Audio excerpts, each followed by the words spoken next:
Kalau tidak ada akidah yang kuat, keimanan yang kuat di dalam diri anak, maka anak akan mudah terombang-ambing dengan arus globalisasi sekarang gitu kan, yang serba bebas gitu.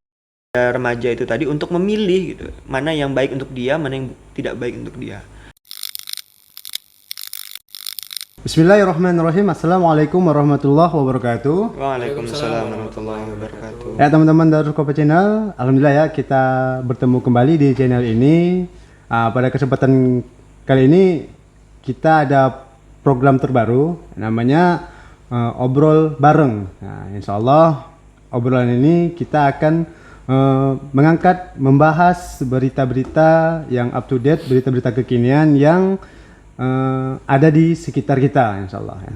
Dan pada kesempatan kali ini saya Robi Arianto akan memandu program ini, dan saya tidak sendiri, saya ditemani oleh dua orang sahabat saya. Yang di sebelah kanan saya itu Bang Abdul Samad. Beliau ini adalah founder Yuk Hijrah yang ada di Kota Ketapang, Kalimantan Barat. Ya, assalamualaikum Bang Abdul. Waalaikumsalam warahmatullahi wabarakatuh. Gimana kondisi kabarnya hari ini? Alhamdulillah sehat. Alhamdulillah dalam keadaan baik-baik saja Bang ya. Dengan keadaan komunitasnya gimana nih? Untuk komunitas sementara kita jeda, tapi itu untuk proses menyusun program-program, insya Allah kita akan hadir lagi nanti. Oh, jadi Yuk Hijrah ini akan membuat nuansa baru ya? Ya, Yuk Hijrah kembali nanti. Yes, Yuk Hijrah comeback, gitu ya. Betul. Alhamdulillah ya, mudah-mudahan segera. Jadi untuk kaum remaja itu dekati komunitas Yuk Hijrah nih, karena insya Allah komunitas ini komunitas yang sangat bermanfaat, insya Allah. Ya, di sebelah kiri saya ini adalah Bang Rahmat. Beliau ini adalah pemerhati remaja. Ya, segala remaja diperhatiin gitu. Ya, assalamualaikum Bang Rahmat. Waalaikumsalam warahmatullahi wabarakatuh. Alhamdulillah, gimana kabarnya? Alhamdulillah sehat. Ya, untuk pemerhati remaja gimana melihat remaja? Ya, masih gitu ya. Masih. Kita lihatlah remaja di sekeliling kita. Alhamdulillah Gitu ya. Ya melihat perkembangan ya. Iya, lihat perkembangan yang itu, terjadi ya. gitu kan. Nah, kasus-kasus dan sebagainya gitu. Iya, kita harus selalu perhatian kan dengan remaja betul. kita, apalagi dengan kondisi sekarang ini kan remaja kita sangat kritis, prihatin lah, katanya kan gitu. Oke, insya Allah pada kesempatan kali ini kita di sini ya berhubung narasumbernya ini narasumber untuk mendekati remaja lah kan gitu kan. Dalam komunitas Yuk Hijrah dengan Bang Rahmat nih kan. Jadi insya Allah tema kita pada kali ini kita akan mengangkat kondisi remaja kita kan. Kondisi remaja kita yang pada saat ini seakan-akan prihatin kita melihatnya kan, dengan kasus-kasus yang ada ya kan, merajalela di remaja kita. Nah, jadi mungkin ada sedikit pertanyaan dari saya kan. Untuk abang-abang inilah kan, insya Allah ya. Karena tujuan kita ngobrol di sini ya tetap kita ngobrol-ngobrol santai lah kan gitu. Nah, jadi untuk melihat kondisi remaja kita pada saat ini, mungkin pendapat dari Bang Abdul ya. Bagaimana abang melihat kondisi remaja kita pada saat ini? Kata orang tuh remaja kita dalam keadaan baik-baik saja kan. Apalagi dengan kegiatan yang ada tuh remaja tuh baik-baik saja. Nongkrong di kafe kan, tidak ada kegaduhan lah kan gitu. Tapi ada sebagian orang itu berkata bahwa remaja kita ini dalam keadaan tidak baik-baik saja. Jadi pendapat Bang Abdul itu gimana Bang? Sebelum jawab, izin minum ya. Ya, tafadhol Bang. Iya, batok manis itu namanya. Terima kasih Bang Robi telah mengundang saya dalam kesempatan ngobrol bareng yang perdana ini, membahas remaja. Ini sangat menarik sekali ya. Sebagaimana kita lihat bahwa perkembangan remaja saat ini bisa dibilang bagus dari segi kalau kita melihatnya dunia itu kan. Artinya gini, kalau kita dari kacamata modernisasi atau milenial gitu kan, kita sekarang bahwa remaja saat ini perkembangannya maju gitu kan. Teknologi sudah nggak gaptek lagi gitu kan, sudah update lah dengan hal-hal yang baru, berbeda dengan remaja di zaman kami gitu kan. Untuk HP saja, kadang contoh sangat ini kan, sangat kurang memahami. Tapi kalau sekarang anak SD ya udah paham gitu kan untuk teknologi. Itu dari sisi dunia, itu kan dari sisi teknologi. Tetapi kalau kita lihat dari sisi lingkungan, kehidupan mereka, ya itu sangat memprihatinkan sekali gitu kan. Karena yang saya ketahui bahwa selain perkembangan teknologi tadi, juga ada dampak negatifnya juga bagi remaja kita saat ini, yaitu tidak jarang kita temui bahwa remaja kita saat ini mengalami kerusakan. Saya bilang kerusakan ya, bukan berarti cacat atau apa, bukan, tapi kehidupan mereka itu rusak gitu kan, lingkungan rusak gitu kan. Jadi terjebak ke dalam yang kita sebutlah namanya itu kenakalan remaja. Jadi ya kalau dari saya pribadi ya sangat prihatin dengan kondisi saat ini. Seperti itu Bang Robi. Ya, berarti dengan adanya teknologi ini tidak menjamin juga Bang ya. Ya, tapi ada sisi negatifnya juga kan. Betul. Melihat kondisi remaja kita, kenakan remaja kita kan, yang mungkin bisa dikatakan rusak lah kan. Kalau cacat itu kan nggak bisa diperbaiki lagi kan. Iya, Tapi kalau rusak itu insya Allah masih bisa diperbaiki. mudah-mudahan. Nah, ini tanggapan dari Bang Abdul. Nah, bagaimana dengan tanggapan dari Bang Rahmat untuk masalah kondisi remaja kita pada saat ini? Oke. Kalau kita berbicara tentang masalah remaja gitu ya, saya menyoroti dari dua aspek gitu ya. Yang pertama, kalau kita lihat ada tren ya. Yang pertama trennya itu yang positif gitu ya, dimana sekarang banyak remaja gitu yang mulai aktif gitu ya, ikut komunitas-komunitas yang bermanfaat gitu ya, ikut komunitas-komunitas yang mengarahkan mereka pada aktivitas-aktivitas yang baik. Nah gitu. Juga tren-tren hijrah itu kayaknya semakin hari semakin mudah gitu ya, semakin besar gitu ya.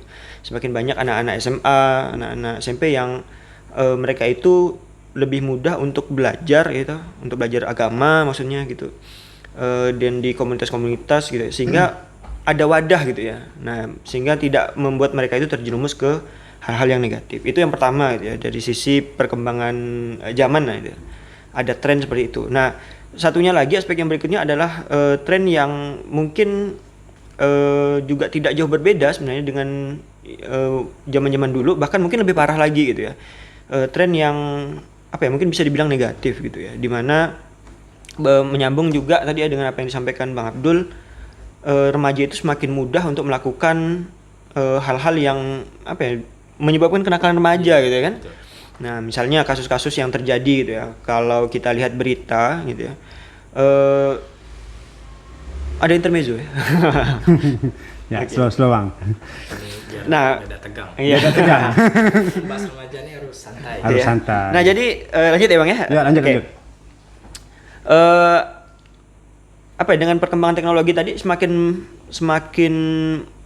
menyebabkan remaja itu ke arah yang negatif gitu ya. Nah, misalnya kalau kita baca berita gitu ya, kita lihat misalnya ada kasus-kasus yang kayaknya tabu sekali gitu ya. Kalau zaman dulu mungkin tabu ya, kalau sekarang mungkin udah biasa gitu kan. Misalnya ada kasus perkosaan misalnya yang dilakukan anak di bawah umur gitu. Itu karena apa? Nyambung lagi karena tadi perkembangan teknologi ya kan gitu. Kehidupan yang sekarang serba bebas gitu ya, akhirnya remaja semakin bebas gitu ya. Tidak ada batasan-batasan lagi gitu ya. Maka hal-hal yang kayaknya dulu itu adalah hal yang tabu sekarang menjadi hal yang biasa gitu. Bahkan masyarakat menganggap itu hal yang biasa. Gitu kan? Nah, mungkin itu. Jadi dua tren ya, bisa ke arah positif, bisa ke arah negatif gitu ya. Ya, oke. Terima kasih Bang Rahmat. Ya, alhamdulillah ya. Memang dengan kondisi pada saat ini ada plus minus lah ya dengan keadaan remaja kita, di mana kalau kecanggihan teknologi, ya sisi positifnya ya mereka mudah untuk mengakses dan melihat perkembangan sekarang untuk mereka untuk hijrah itu memang luar biasa. Nah, itu kita melihat sisi positifnya. Tapi kalau kita melihat sisi negatifnya itu luar biasa. Iya betul. Kan mudah juga mereka mengakses hal-hal yang berbau kita bisa dikatakan kotor lah kan gitu kan. Ya.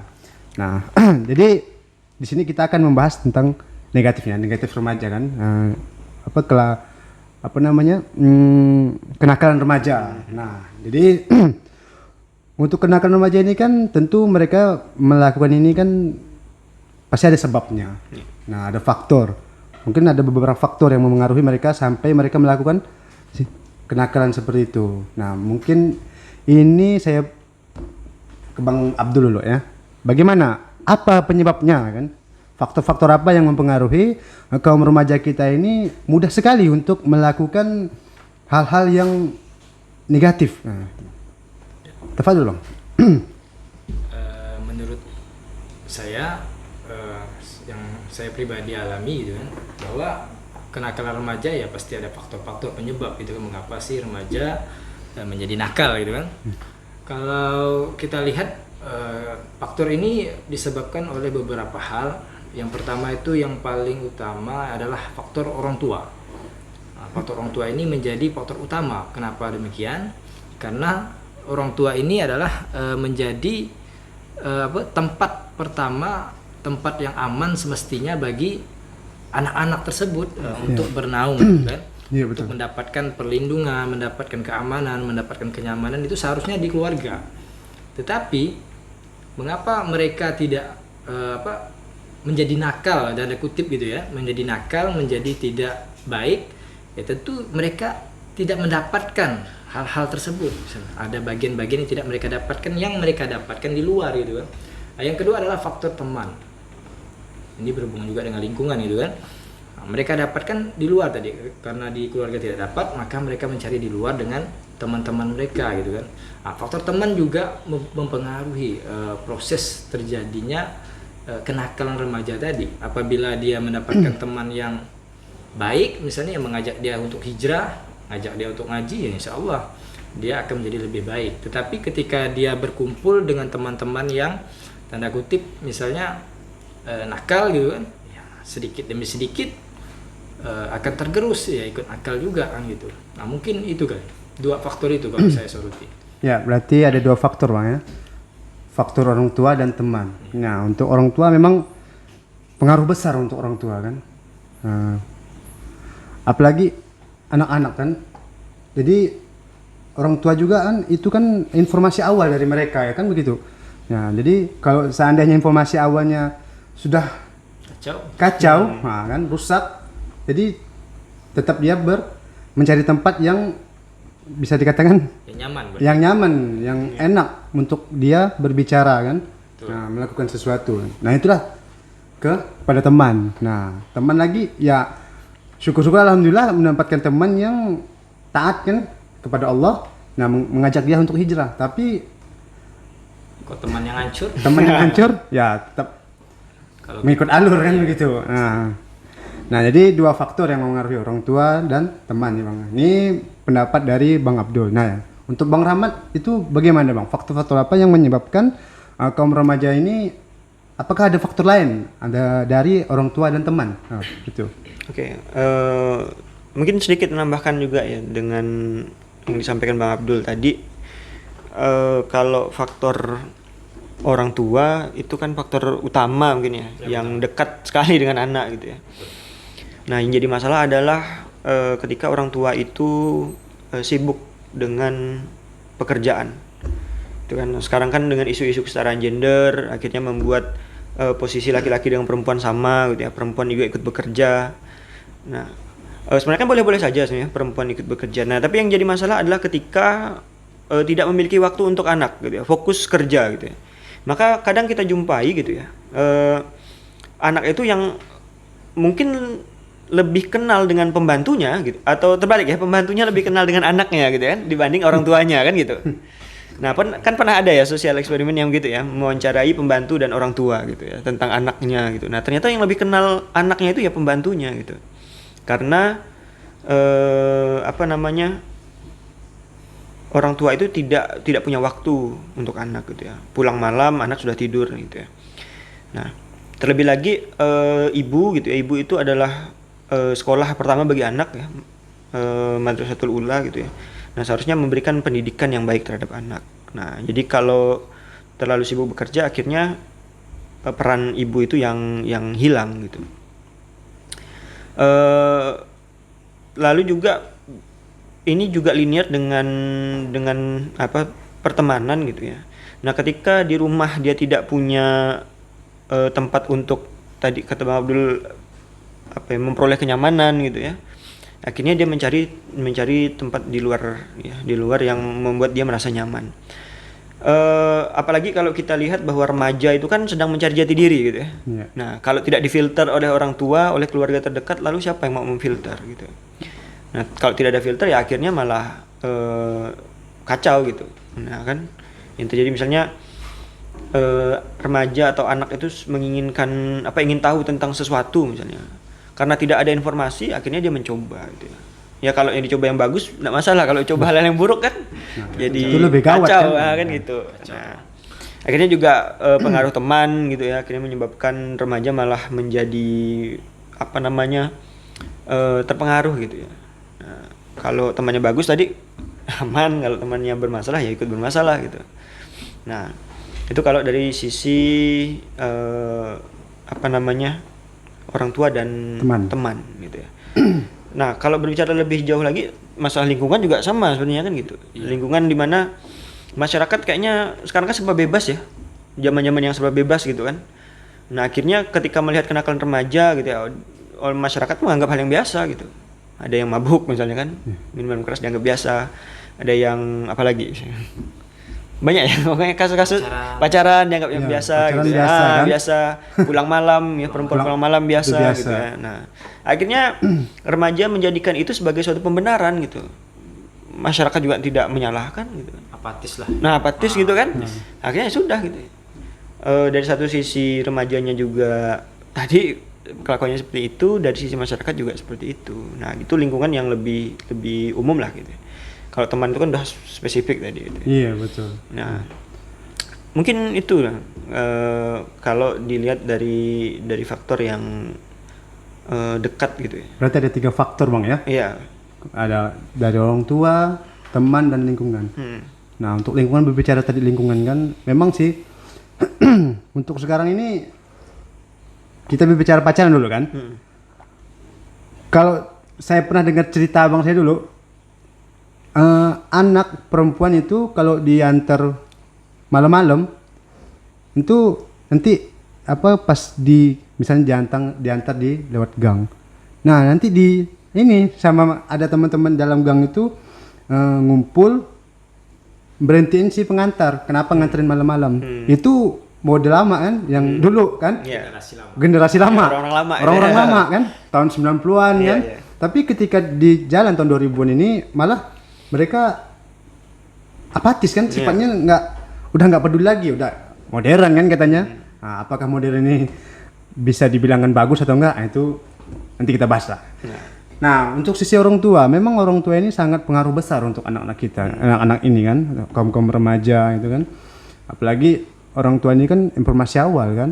Kalau nggak ada, apalagi yang disebut tadi kan, kalau orang tuanya sibuk bekerja, malah pembantunya lebih mengenal anaknya kan, bukan orang tuanya. Nah, jadi benar kata Ustadz Fatih Karim bilang tuh begini, kalau kamu melihat anak itu baik, sayang sama orang tuanya, ketika orang tuanya datang dia memeluk orang tua. Tapi kalau ketika orang tuanya datang dia biasa-biasa aja, itu jadi pertanyaan. Nah, jadi sikap, kita berbicara orang tua dulu ya, berbicara orang tua untuk Bang Abdul nih, harusnya orang tua itu bagaimana Bang untuk mengkondisikan remaja kita pada saat ini? Apalagi ditambah dengan teknologi yang canggih kan, mudah mengakses dunia-dunia luar kan begitu. Nah, untuk Bang Abdul itu gimana Bang? Ya, kalau kita berbicara orang tua ini sebenarnya panjang gitu kan. Karena dari proses awalnya dulu, sebelum dia menjadi orang tua kan, seharusnya dia sudah memiliki tujuan. Misalnya dia mau menikah gitu ya. Mau menikah, dia sudah harus memiliki planning ke depan, misalnya pernikahan kita ini mau dibawa kemana kan gitu. Jadi ketika dia mendapatkan generasi, tujuan menikah kan salah satunya itu tadi, untuk melestarikan keturunan gitu kan. Ketika dia mendapatkan keturunan, dia sudah punya gambaran untuk dibawa kemana. Dan ketika sudah mulai ada tujuan tadi, maka dia sudah menyusun metode-metode apa yang akan diterapkan untuk anaknya tadi bisa berhasil. Jadi yang terpenting bagi orang tua itu tadi adalah bagaimana menanamkan akidah dalam jati diri kepada anaknya tadi. Karena kalau apalagi di zaman sekarang ya, kalau tidak ada akidah yang kuat, keimanan yang kuat di dalam diri anak, maka anak akan mudah terombang-ambing dengan arus globalisasi sekarang gitu kan, yang serba bebas kita kenal gitu kan. Kita tidak bisa, sebagai orang tua tidak bisa mengontrol selama 24 jam gitu kan. Yang menjadi kontrol apa gitu kan?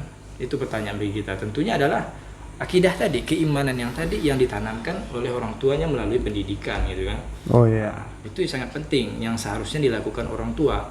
Kebanyakan kadang orang tua itu setelah memberikan nafkah, memenuhi kebutuhan-kebutuhan dari sifat jasmani saja, mereka sudah merasa sudah berhasil, sudah memberikan tanggung jawab kepada anaknya. Padahal ada tanggung jawab yang lebih penting daripada itu gitu. Dan maksudnya itu juga penting, tapi ada tanggung jawab yang lebih penting yang nantinya akan diminta pertanggungjawaban tentunya kan sebagai orang tua. Mungkin itu pendidikan. Ya berarti khusus ya calon-calon orang tua seperti kita ini kan. Betul. Pertama untuk kita harus sebelum menikah itu kan sebelum menikah itu kan visi misinya itu harus jelas kan seperti apa kan. Betul. Nah, kalau visi misinya udah nggak jelas pasti ke bawahnya sudah selesai hancur kan gitu. Jadi pentingnya visi misi dan yang paling penting itu menanamkan menanamkan akidah kepada anak.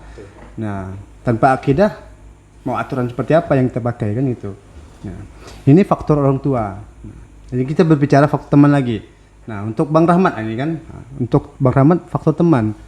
Nah, katanya teman itu kan pengaruh besar untuk kaum remaja itu kan. Nah, jadi teman-teman seperti apa? Ini nasihat lah kan untuk remaja-remaja kita pada saat ini dalam memilih teman. Nah, itu teman-teman seperti apa yang harus kita dekati? Oke. Mungkin kita pernah mendengar ya suatu hadis ya yang redaksinya kira-kira kalau kita berteman dengan tukang parfum gitu ya, maka kita akan mendapatkan kebaikan ya, paling tidak dapat bau wanginya gitu kan, nah harumnya gitu. Betul. Tapi kalau kita berteman dengan pandai besi gitu ya, jangankan baju kita bisa gosong gitu ya kan, nah, pokoknya redaksinya kayak gitu ya Bang ya. Jadi kalau tidak dapat baunya ya kita bisa sampai terbakar gitu ya. Nah, baju kita bisa sampai terbakar, celaka gitu. Nah, ini bukan maksudnya mendiskreditkan suatu profesi tertentu, bukan gitu. Tapi ini ada sekelas ibaratnya peribahasa gitu ya. Peribahasa. Bahasanya seperti itu gitu ya. Nah, artinya kita harus pandai memilih teman gitu ya. Teman yang seperti apa? Teman yang bisa mengarahkan kita gitu ya. Mengarahkan kita kepada kebaikan. Kalau kita salah ya ditegur gitu. Bukan teman yang malah membiarkan kita gitu ya, bahkan sampai menjebak kita gitu ya, mengarahkan kita kepada hal-hal yang negatif. Nah sekarang kan banyak yang seperti itu kan, memancing misalnya kalau lagi stres ini ada alternatif biar tidak stres gitu ya, ternyata malah diberikan narkoba dan sebagainya gitu kan, dijebak gitu ya. Ada seperti itu, atau kepergaulan-pergaulan yang tidak baik gitu ya. Nah terjun ke dunia-dunia yang mungkin kita bisa bilang dunia yang gelap lah gitu ya. Nah, kasus-kasus yang terjadi misalnya kita lihat sekarang ya, misalnya ada kasus perkosaan, kasus-kasus hamil luar nikah, itu kan apa gitu ya. Nah, sedikit banyak kan faktor teman gitu ya. Nah, banyak yang terjebak di situ gitu ya. Ini berbahaya gitu ya. Sehingga dalam memilih teman juga kita harus hati-hati. Nah, tapi yang lebih penting gitu ya adalah tadi yang dikatakan Bang Abdul, yaitu tentang masalah akidahnya gitu ya. Karena akidah ini kan akan membawa atau memberikan pemahaman kepada si anak atau kepada remaja itu tadi untuk memilih gitu, mana yang baik untuk dia, mana yang tidak baik untuk dia. Nah, jadi dia akan memilih nanti gitu ya. Memilih, oh ini baik nih, ini teman yang bisa mengarahkan saya pada kebaikan ya. Ini yang bisa mengingatkan saya kalau saya salah gitu ya. Maka teman yang seperti ini yang dipilih gitu, bukan teman yang asal pilih teman gitu ya. Nah, bukan seperti itu gitu. Dan faktor akidah tadi juga akan mempengaruhi si anak gitu. Jangan sampai anak ini terbawa arus, tapi dia harus bisa menjadi arus itu sendiri gitu kan, yang bisa mengarahkan teman-temannya kalau teman-temannya yang salah gitu. Nah, bukan malah dia yang terbawa gitu kan. Dia harus bisa mewarnai, bukan dia yang diwarnai. Nah mungkin sederhananya seperti itu gitu ya. Ya, untuk teman lah bang. Ya untuk teman. Nah kalau mau lebih bingung cari teman, nah bisa ke komunitas Bang Abdul Nah bisa, kan gitu ya. betul. Sekarang kita promosikan komunitas Bang Abdul, Yuk Hijrah. Nah nanti buat kaum remaja itu boleh gabung dengan komunitas Bang Abdul. Nah insya Allah. Di situ Bang Abdul akan memberikan motivasi lah pada teman-teman kan. Nah itulah. Nah itu pengaruh teman-teman ya, pengaruh teman untuk remaja saat ini. Nah, memang sangat betul kan. Apalagi kadang tuh remaja ini dia ketika mendapatkan teman yang bagus malah yang menasihati itu malah dianggap sok suci segala macam, padahal itu yang menyelamatkan dia itu kan. Ya, betul. Nah itu nasihat bagi kita kan, masih remaja lah sedikit. Masih ada muka-muka remaja ya. Ya masih ada muka-muka remaja gitu. Ya alhamdulillah. Oke, itu faktor dari teman. Kita sudah membahas faktor orang tua dan teman. Ini faktor lingkungan. Nah faktor lingkungan benar sangat mempengaruhi ya, luar biasa pengaruh. Apalagi kalau udah lingkungan sudah apatis, tidak peduli lagi dengan kegiatannya. Kita bisa lihat kondisi-kondisi yang kemarin kan, ada berita apa pembuangan anak. Nah itu hasil dari mana itu kan. Nah belum lagi pemerkosaan di bawah umur. Nah itu luar biasa. Belum lagi kenakalan yang lain kan. Nah itulah faktor lingkungan itu sangat mempengaruhi juga kan. Nah untuk Bang Rahmat lah mungkin ya. Langsung saya. Iya Bang Rahmat dulu. Ya. Nah nanti kita membahas langsung dua kan. Bang Rahmat, dari pandangan Bang Rahmat itu seperti apa lingkungan, habis itu Bang Abdul seperti apa lagi. Nah nanti itulah, nah insyaallah Bang Rahmat dulu. Saya dulu ya. Ya, karena waktu kita sudah inilah kan. Oh iya. Masih ada beberapa menit lah. Ya. Jadi Masih serunya ya. Lagi seru-serunya kan, lagi panas-panasnya ini kan. Ya mungkin tafadhol Bang, langsung. Lingkungan. Ya kalau masalah lingkungan sebenarnya kita tidak bisa pisahkan gitu ya, dengan keluarga tadi, orang tua dengan teman juga gitu ya, karena nanti akan saling berkaitan satu sama lain. Dalam artian begini, kalau kita di keluarga baik gitu ya, maksudnya diberikan pendidikan yang baik, terus teman juga kita pilih yang baik, ternyata di lingkungan itu tidak baik, nah itu juga sedikit banyak bisa berpengaruh gitu. Nah maka perlu bagi kita untuk menciptakan ya kondisi yang harmonis ya, antara tiga hal ini gitu. Nah yang kita ketahui tadi gitu ya, yang udah kita bahas juga, bahwa kondisi lingkungan kita kan tidak sepertinya tidak kondusif, dalam artian orang-orangnya apatis gitu ya. Kalau ada remaja yang keluar malam ya, berduaan, itu dia nggak biasa gitu. Nah ini kan kondisi yang tidak kondusif sebenarnya untuk pendidikan remaja gitu ya, kondisi yang tidak ideal lah gitu. Nah maka kondisi-kondisi seperti ini harus diperbaiki gitu ya. Juga sekalian lah mungkin yang berbicara tentang solusi mungkin ya. Kalau orang tua ya tentu harus punya pemahaman tadi seperti yang disampaikan Bang Abdul gitu ya. Pemahaman dari sisi orang tua, dari sisi anaknya juga gitu ya. Anak juga harus dipahamkan oleh orang tua gitu. Terus kalau anak sudah paham, maka memilih teman juga dia tidak sembarangan gitu. Nah masalah lingkungan ini yang agak sulit ya, karena faktor eksternal ya, dari luar gitu ya. Nah ini yang perlu kita benahi kalau menurut saya gitu. Nah pertanyaannya bagaimana cara membenahinya gitu ya. Nah cara membenahinya adalah dengan menanamkan sebenarnya nilai-nilai yang itu nilai-nilai yang baik gitu ya. Nah apa maksudnya nilai-nilai yang baik itu ya? Nilai-nilai yang tumbuh atau nilai-nilai yang muncul dari akidah kita ya, karena status kita sebagai seorang muslim ya tentu kan punya aturan ya. Nah punya aturan itu kan, nah aturan itulah yang harusnya diterapkan gitu ya. Nilai-nilai yang menjadi landasan kita untuk bertindak ya, untuk beraktivitas.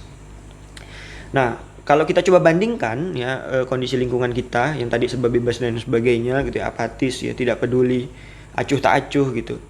Nah dengan kondisi yang ideal, nah seperti apa ideal yang menurut Islam ya tentunya gitu ya, karena kita sudut pandang kita tentu dari sudut pandang Islam gitu. Nah kita coba bandingkan kalau di lingkungan sekarang gitu ya, seorang anak ya, atau seorang anak ketika keluar gitu ya, berduaan misalnya, itu dibiarkan.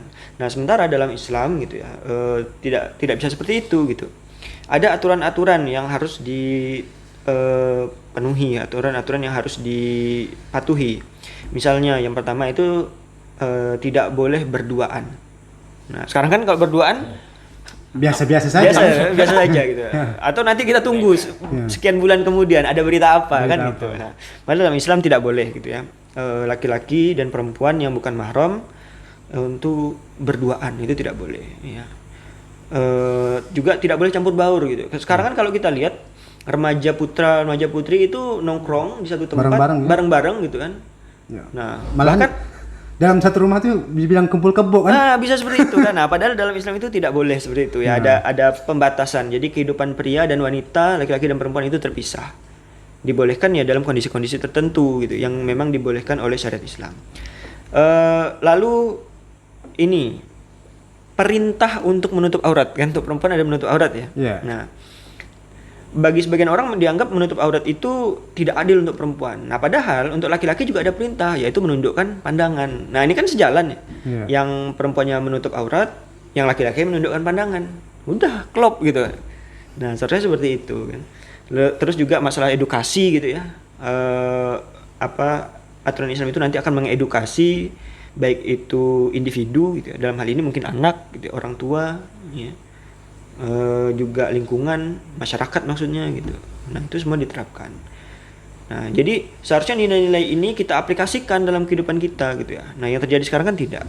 Malah lingkungan itu ya tadi serba bebas. Nah, jadi intinya aturan-aturan Islam itu seharusnya diterapkan gitu ya.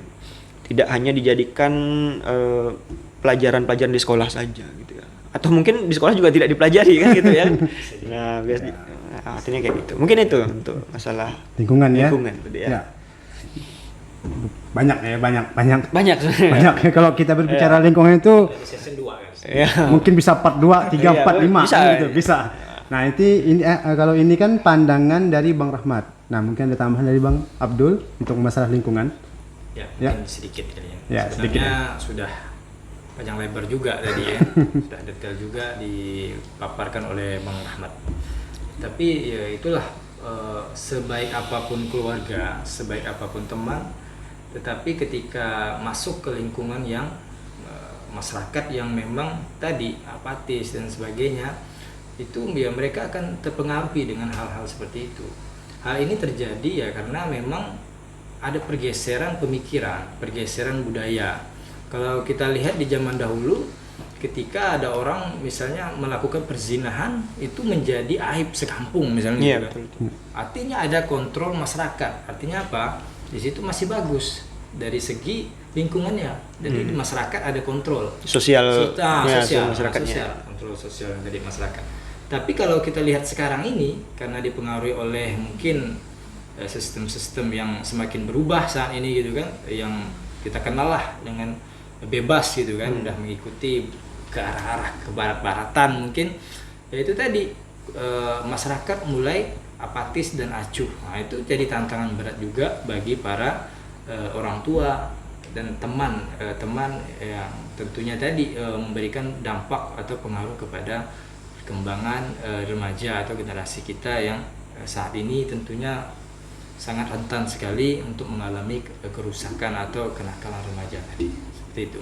Ya, berarti memang 3 faktor ini sangat pengaruh besar ya, Iya. dari orang tua, teman, lingkungan.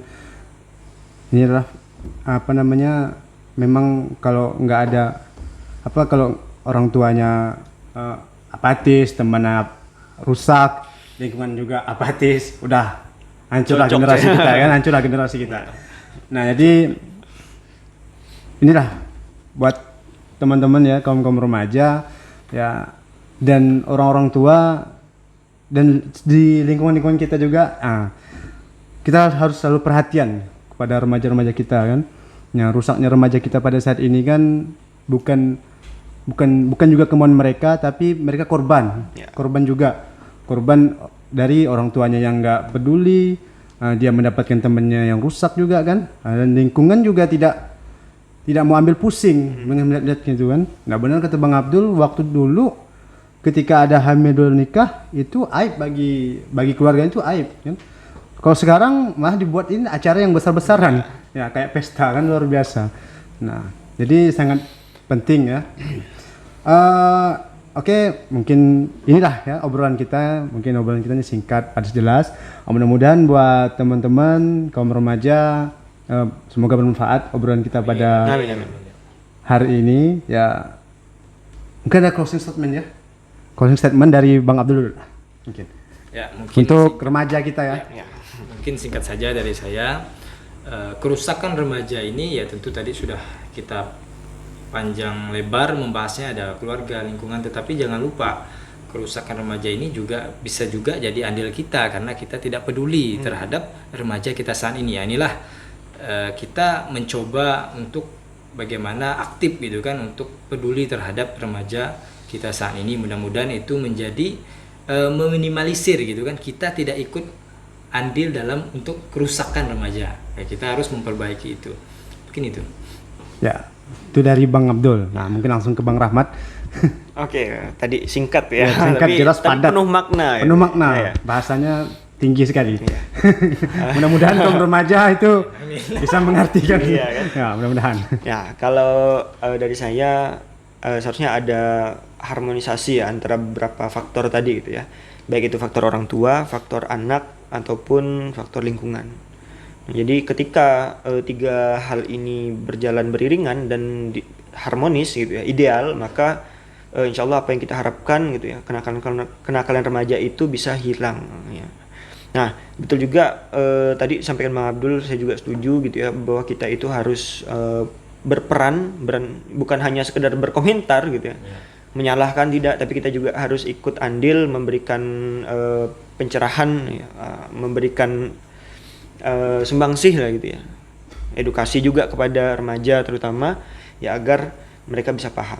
Mungkin kalau sekarang remaja sudah mohon maaf mungkin kurang dari sisi ilmu agama gitu ya, nah kita bisa mengarahkan mereka gitu ya agar setidaknya dia punya bekal ya, dia punya filter sendiri gitu ya, agar tidak terjebak ke dunia-dunia yang dunia gelap gitu ya. Nah mungkin itu. Nanti untuk lebih lanjutnya mungkin bisa hubungi Bang Abdul ya. Iya, Kan gitu. betul. Jadi buat teman-teman ya sangat penting akidah Islam itu ya. Iya. Nah, diterapkan di dalam kehidupan kita keseharian.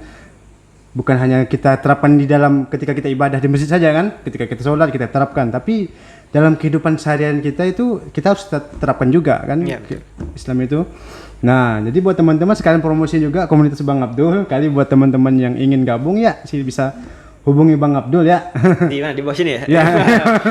Ya, nanti ntar kalau mau lebih jelasnya bisa DM-an lah. Ya. Kita kan ada Instagram ya, Darus Saqofah gitu kan. Instagram, Facebook juga ada kita kan, insyaallah. Nah, mungkin itulah closing statement dari abang-abang ini kan, sahabat-sahabat saya. Alhamdulillah, semoga bermanfaat buat teman-teman semua. Dan mungkin obrolan kita pada hari ini kita cukupkan sampai sini. Ya, terima kasih jazakallahu khairan kepada abang-abang yang mau berbicara santai gitu, ngobrol-ngobrol bang di sini. Mudah-mudahan tidak Jerah ya. tidak jerah ya untuk berbicara gitu. Ya siap. Kita pasti akan berbicara lain waktu lagi, insyaallah. Ya. Pasti kita tetap melirik remaja kan gitu. Ya. Jadi kita harus tetap peduli dengan remaja-remaja kita. Jangan sampai kita apatis juga. Jadi kalau kita apatis, siapa yang melihat mereka kan? Ya, jadi bisa jadi rusak juga mereka. Ya, alhamdulillah mungkin saya akhiri. Ya, terima kasih yang buat teman-teman yang melihat konten saya melihat program kami kali ini, semoga bermanfaat. Assalamualaikum warahmatullahi wabarakatuh. Waalaikumsalam warahmatullahi wabarakatuh.